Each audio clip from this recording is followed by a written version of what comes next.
E aí, pessoal, tudo bem? Então, hoje, agora, no caso, nós iremos falar sobre processos de separação. Tá vendo esse vídeo pelo YouTube? Me segue lá no Instagram, que eu posto dicas de estudo, dicas de rotina e afins. Sempre bom, né? Pra gente dar um gás e conseguir conciliar estudo com uma rotina muitas vezes turbulenta. Antes de iniciar o conteúdo da aula, vamos fazer uma revisão dos conceitos importantes que a gente viu até aqui. Matéria é tudo que existe, tem massa e ocupa volume. Estados físicos da matéria são três, né? O sólido, que tem uma forma definida, o líquido, sem forma definida, mas com volume definido, e o gasoso, que é uma completa desordem. As substâncias simples são aquelas que são formadas por um único tipo de elemento químico, e a substância composta é formada por mais de um elemento químico. Substância pura, ela pode ser tanto simples ou composta, desde que eu tenha um único tipo de substância no meu sistema. E as misturas, elas vão ser o quê? Quando eu tenho uma mistura de mais de um tipo de substância. Então, se eu, por exemplo, misturar água e sal, estou misturando duas substâncias compostas, mas a partir de agora eu tenho uma mistura, e é uma mistura homogênea.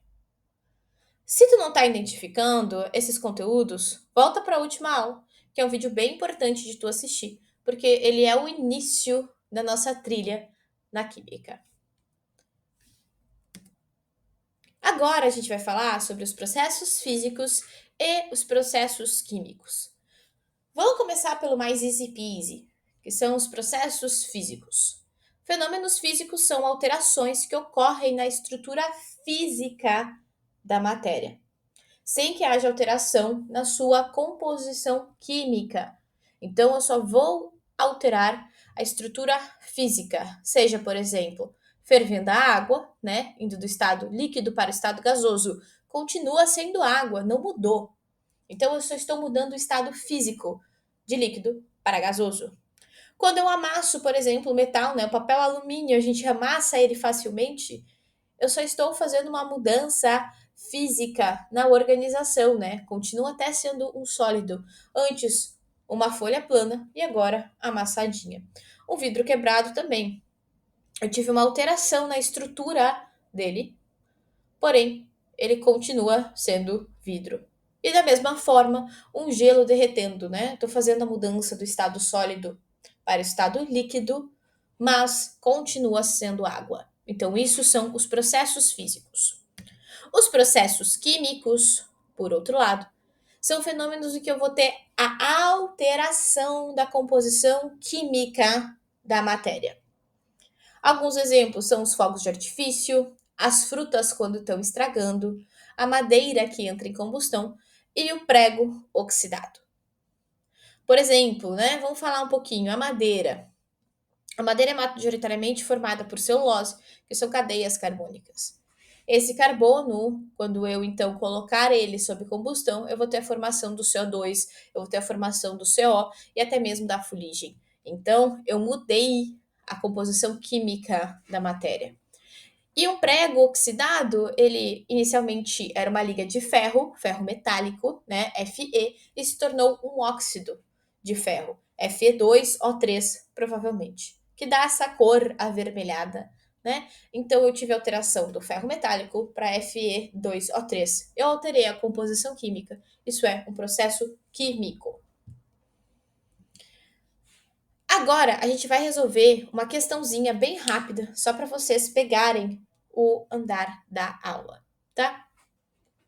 Considerando-se as transformações. A água líquida é obtida a partir do gelo ao se fornecer energia na forma de calor.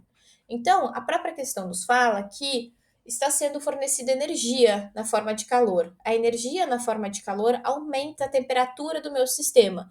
Então, o gelo, que antes era sólido, está passando para o estado líquido, ou seja, um processo físico.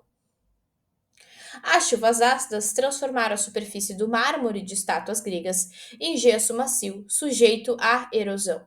Então, eu tinha o mármore, Sobre essas estátuas caiu a chuva ácida, né, que normalmente se formam nas metrópoles e megalópolis, quando eu tenho baixos sistemas de eficiência na captação de CO2, de NO2 e dos sulfatos. Eu tenho a formação da chuva ácida e ela então deteriorou as estátuas, formando gesso. A gente vai ver mais para frente o que é esse processo. Mas já dá para ter uma ideia, né? Que eu não estou alterando o estado físico, assim a composição, porque de mármore eu fui para gesso. Uma porção de ferro interage com o oxigênio em presença da umidade, transformando-se em ferrugem. É o exemplo que eu acabei de comentar do prego, né? Isso é o exemplo clássico de fenômeno químico. Falando só um pouquinho mais específico do gesso para vocês, é a imagem, então, em que eu tenho a estátua ali, eu percebo que ela tá toda esfarelada, né? Antes de mármore, ela agora tá toda esfarelada. Esse esfarelamento é a formação do gesso. Isso acontece porque o mármore, que é majoritariamente de caco 3, que a gente chama, né? O carbonato de cálcio, vai interagir na chuva ácida com o ácido sulfúrico e formar sulfato de cálcio, que é o gesso, e liberar um ácido, que é o H2CO3. Esse processo, então, é um processo químico, porque eu alterei a composição, né? Eu fui do CaCO3 para o CaSO4. Eu mudei a composição. E ao lado, né, nós só temos, então, mostrando ali as correntes também com aquela característica de ferrugem, né? Mas, na verdade, a gente vê nossos pais normalmente falando, pai, enferrujou, tá enferrujado, para qualquer tipo de metal. Na verdade, não. Isso é um termo popular que a gente utiliza, mas quem sofre ferrugem seria a oxidação do ferro. O processo, nome correto, é corrosão. E sim, todos os metais apresentam uma determinada taxa de corrosão, dependendo do ambiente. Então, é um processo comum e sempre vai ser um processo químico, porque eu tenho a formação de um óxido daquele metal que está corroendo. A resposta correta, então, da questão seria físico, químico e químico. Beleza? Bem entendido? Isso aqui tem que estar assim, ó, gravadinho na cabeça de vocês, tá? É, pelo menos para os meus alunos da URGS, o Enem também, mas a URGS adora, às vezes, colocar uma questão dessas como um item de uma questão. Agora a gente vai falar, então, sobre separação de misturas. E, para a parte de separação de misturas, eu tenho que ter 3 conceitos que são importantes, muito bem definidos. Uma mistura apresenta mais de um tipo de substância. Isso aqui, ó, tem que estar gravadinho. Mistura homogênea apresenta uma única fase. Normalmente, ela vai acontecer com a interação de substâncias polares, né? Que semelhante dissolve semelhante. Então, vou ter a formação de um sistema homogêneo. Lembrando que sempre aqui em sistemas homogêneos é importante lembrar do que? Da polaridade, que semelhante dissolve semelhante, e também do coeficiente de solubilidade. No caso dos sais, quando eu tenho, quero, né, colocar os sais, enfim, mas normalmente são sais em algum solvente. E a mistura heterogênea, claro, apresentam 2 ou mais fases, como por exemplo o óleo e a água. São immiscíveis, né? Óleo apolar, água polar. Não se misturam, formam uma mistura heterogênea. Beleza? Bora falar então sobre os processos de separação. Vamos começar com o mais simples, que são os sistemas sólido-líquido, das misturas heterogêneas. O primeiro deles é a filtração, que ela é usada para separar sólidos insolúveis de líquidos ou até mesmo de gases, né? As indústrias que têm queimadores, tem aquela quantidade de poluentes gerados na queimas, normalmente eles têm filtros para evitar que esses particulados vão para o ar. Então, sim, pode ser tanto de líquidos quanto em sistemas gasosos, mas sempre vai ser filtragem, né? Eu vou reter as partículas sólidas em um filtro. Isso é a filtração.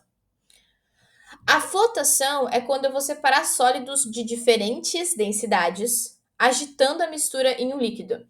Então, por exemplo, ali, eu tenho areia e serragem, eu vou adicionar água a esse meu sistema, e a serragem, ela vai flotar, né, porque ela é menos densa que a água, então ela vai flotar, enquanto que a areia vai decantar, porque ela é mais pesada, ela é mais densa, ela vai para baixo. Beleza? Isso é a flotação. Para a separação de misturas heterogêneas líquido-líquido, eu tenho dois processos. A centrifugação, que vai, utilizando dessa força, então, de centrífuga, ela vai separar os componentes por diferença de densidade, girando, né, rapidamente o tubo. E a decantação, que ela vai separar dois líquidos ou mais quando são immiscíveis entre si, também baseado nessa diferença de densidade. A centrifugação, dá para se dizer que ela seria quase uma decantação acelerada, tá? Mas os processos são diferentes em termos de velocidade. A centrifugação, eu uso aqueles tubinhos, coloco na centrífuga, como está na imagem para vocês, e ele vai rotacionar a altíssima velocidade. O uso mais comum, exames de sangue. E a decantação, então, é como está mostrando ali, eu tenho uma pera, né, em que eu vou deixar esses líquidos se separarem, pois eles são immiscíveis entre si, e eu vou fazer o quê? Eu vou recuperar o mais denso, né, porque ele vai para baixo. Outros processos de separação, mistura sólido-sólido, separação magnética, né, por imantação. Então, eu vou utilizar de ímãs que vão conseguir separar os particulados que também são imantados, né. A levigação, para separar um componente mais leve de um mais pesado, usando um líquido como meio de separação. Ela é diferente da flotação, porque aqui na levigação, normalmente o líquido ele está correndo, tá? É uma corrente do líquido. E a peneiração, que é para separar sólidos com diferentes tamanhos de partícula, né? Passando a mistura por uma peneira que vai reter as partículas maiores. Para quem gosta de cozinhar, gosta principalmente de confeitaria, é muito comum a gente peneirar a farinha, né? A gente pega a farinha, a quantidade que a gente necessita, e passa por uma peneira. A gente vai ver que aquela parte fina da farinha vai passar e eu vou derreter os grumos, que depois eu vou separar. E isso sim auxilia muito no processo de mistura da massa. Por isso que é feito. É a peneiração no dia a dia da culinária. Um exemplo comum de separação magnética, ele acontece muito em empresas de aço, né, que tem então o local em que eles deixam a sucata. E para separar a sucata magnética, que majoritariamente é ferro, eles utilizam então dessas garras imantadas, né, desses ímãs gigantescos. Continuando, a dissolução fracionada. Como o próprio nome já diz, estou fazendo uma dissolução fracionada. Eu vou dissolver apenas um soluto no meu solvente. Então, no caso aqui, eu tenho sal e areia. Eu vou adicionar água. A areia vai fazer o quê? Dissolver o sal. Então, ela vai dissolver o sal, vai formar uma solução salina com areia que eu posso deixar, por exemplo, depois decantando, né? Porque ela é mais pesada, ela vai para o fundo. Cuidado para não confundir a dissolução fracionada com a flotação, tá? A flotação eu também adiciono água, mas os dois ali são insolúveis no meio e eles se separam por densidade desse líquido. Um afunda e o outro flutua. Enquanto que na dissolução fracionada, um se dissolve no solvente e o outro não. Um outro exemplo, então, também seria a floculação, que é muito comum acontecer na estação de tratamento de água, para a limpeza da água bruta, né? Daquela água que vem suja, essa água vai passar por esse processo de floculação e vai sair limpa. O tratamento continua, tá? Mas a floculação é a etapa em que eu vou ter a formação desses flocos, né? Eu vou adicionar os agentes coagulantes, como a figura está mostrando ali, e eu vou ter então a floculação, a formação desses floquinhos, que eles vão sedimentar. Beleza? Esses são alguns processos, são os mais comuns e os mais importantes, eu diria. Existem outros, sempre existem, é claro, mas esses são os mais comuns. Agora vamos falar de misturas homogêneas. A primeira delas é a destilação simples. Ela é usada para separar misturas homogêneas sólido-líquido. A mistura ela vai ser aquecida, como está mostrando ali no sistema para vocês, com um aquecimento, né? Eu estou dando calor, estou aumentando a temperatura. o meu solvente ele vai começar a evaporar e ele vai ser direcionado ao que a gente chama ali de condensador e ele vai sair no estado líquido. No balão que está na chama, eu vou ter, no final desse processo, apenas o soluto. Eu faço a destilação simples quando eu quero ter a recuperação do meu solvente, tá? Caso eu não queira ter a recuperação do meu solvente, eu posso ir, por exemplo, para um processo de vaporização, em que eu também vou ter uma mistura homogênea de sólido e líquido. Eu vou aquecer ela até que todo o solvente evapore, para ficar apenas o soluto, e eu não quero recuperar esse solvente.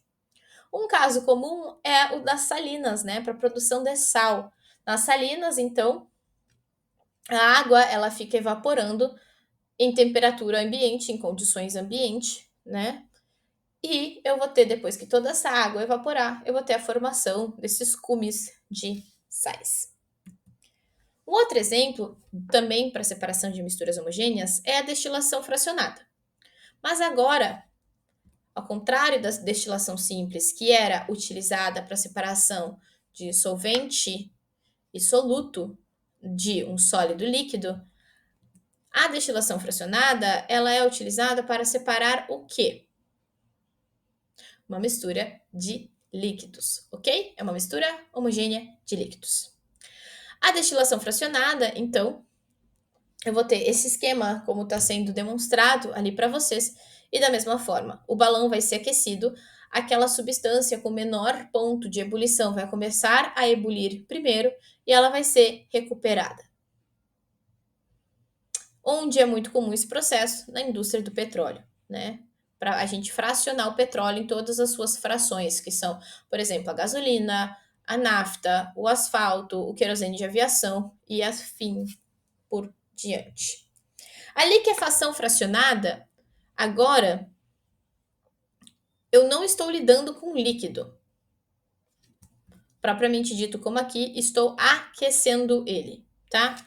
Na liquefação fracionada, eu quero recuperar o gás. Então, eu tenho um gás que está entrando como líquido, né? O ar líquido ali, por exemplo, a menos 200 graus Celsius. Esse ar líquido vai entrar, então, nesse sistema de liquefação fracionada e ele vai fazer o quê? Tu vai acabar tendo progressivamente o aumento da temperatura, né? Vai estar perdendo calor. Então, eu vou ter a recuperação, por exemplo, do gás nitrogênio, do argônio e do oxigênio líquido. Ele é um processo de separação para misturas gasosas, tá? Mas a solução, ela entra líquida, né? Ela entra extremamente resfriada. Agora, uma questão aqui para a gente resolver juntos. Analise o quadro em que são fornecidas 4 misturas com os respectivos processos de separação, ao qual foram submetidas areia e cascalho, filtração, água e azeite, decantação, água e acetona, destilação fracionada, areia e sal de cozinha, centrifugação. Levando-se em conta essas misturas, os processos corretos de separação foram empregados somente em areia e cascalho, 2 sólidos. Eu tenho os 2 sólidos no meu sistema. Fazer um processo de filtração vai adiantar alguma coisa? Não, não vai. Porque ambos ficarão retidos no filtro, ambos são sólidos. Então, na verdade, o que eu tenho que usar aqui seria um processo de flotação, né? Adicionar água para um flotar e para outro decantar. Então, a 1 está errada. Já nos tira a alternativa A e a D. Água e azeite, decantação. Sim, né? Eu tenho água, tenho azeite, são 2 líquidos, mas eles são immiscíveis entre si, eles não se misturam, formam um sistema heterogêneo e eles têm diferença de densidade. Então, eu vou conseguir recuperar eles separadamente através da decantação. Água e acetona, destilação fracionada. A questão não trouxe essa informação, mas eu coloquei ali a tabela só para a gente ter uma ideia dos pontos de ebulição, tá? A água, o ponto de ebulição dela é 100 graus Celsius e a acetona é 56,5. É uma mistura homogênea de líquidos. Então, eu posso sim, como eles têm diferença no ponto de ebulição, utilizar a destilação fracionada. A primeira a sair seria a acetona, porque ela tem o menor ponto de ebulição. Então, eu recuperaria ela. para separar ela da água. Então, ela está correto. Até agora, então, nós temos a 2 e a 3. A 4. Areia e sal de cozinha. Centrifugação. Areia e sal de cozinha são dois sólidos. Eu não tenho o que fazer com uma centrifugação, né? Eu não tenho um sistema líquido para que a força da centrifugação ajude a separar por densidade. Antes, por exemplo, de fazer algum outro processo, a primeira coisa seria adicionar água, porque daí estaria fazendo uma dissolução fracionada, né? O sal se dissolveria na água e assim eu teria uma mistura salina e areia. Aí eu poderia proceder, por exemplo, com o processo de filtração para retirar a areia e depois com o processo de evaporação para recuperar o sal. Mas a 4 também está errada. Então, a resposta correta é a letra C, em que o processo 2 e 3 estão corretos. Revisando aqui rapidamente, mostrando a aplicação dos métodos no dia a dia. Vaporização, então, né, obtenção do sal marinho. A destilação fracionada é usada na obtenção da gasolina a partir do petróleo nas refinarias. A centrifugação é usada nos exames de sangue para separar o plasma, células brancas e plaquetas e as células vermelhas. A centrifugação também é um processo que, na verdade, a gente acaba usando ele no nosso dia a dia, onde? Para lavar a roupa na máquina, né? A peça, ela centrifuga, é uma ideia um pouquinho diferente da ideia de separação, mas eu trouxe aqui para a gente ver que algumas coisas são aplicadas no nosso dia a dia, né? A água que está presente na roupa, pelo processo de centrifugação, como ela está formando, ela está ali aderida ao tecido, essa força da centrifugação vai expulsar a água do tecido, tá? Então, ela não é propriamente um processo de separação de mistura, mas fica aqui a ideia de que a centrifugação, a força de centrifugação, também separa a água de tecido. A levigação, né, usada na extração do ouro, como eu comentei com vocês, ela é um processo em que o líquido passa de forma contínua, né, para separar os sólidos por densidade. A filtração, um exemplo aqui são as chaminés de indústria, né? Como eu comentei que as indústrias, quando fazem queima, geram um ar com poluentes, então eu uso ou de chaminés ou de filtros para reter essas partículas, né? O processo de filtração. Separação magnética, muito utilizado na reciclagem de ferro. Extração por solvente é um processo que ele é utilizado para medir o teor de álcool na gasolina. E um processo que eu não falei em aula também, que é a cromatografia. A cromatografia, ela é muito utilizada para a gente conseguir identificar compostos químicos. Então, é um método muito utilizado em laboratórios, por exemplo, também em processos de perícia, mas também pode ser utilizado de uma forma muito divertida para separar cores de canetas, tá? Então, esse aqui, ele é um método bem interessante porque eu tenho um solvente e esse solvente, ele vai percorrer, então, nesse caso aqui seria um papel, mas é uma fase sólida, né? A minha fase líquida, que é o solvente, vai percorrer a minha fase sólida. E como cada cor de tinta aqui tem um tamanho de molécula diferente, uma interação diferente com o solvente, eu vou conseguir dividir as cores da caneta. Na cromatografia, isso é relacionado a tempo de retenção. Por essa aula era isso aí, espero que tu tenha gostado, espero que eu tenha conseguido te ensinar os métodos de separação. Qualquer dúvida pode deixar aqui nos comentários ou também pode procurar lá no Instagram.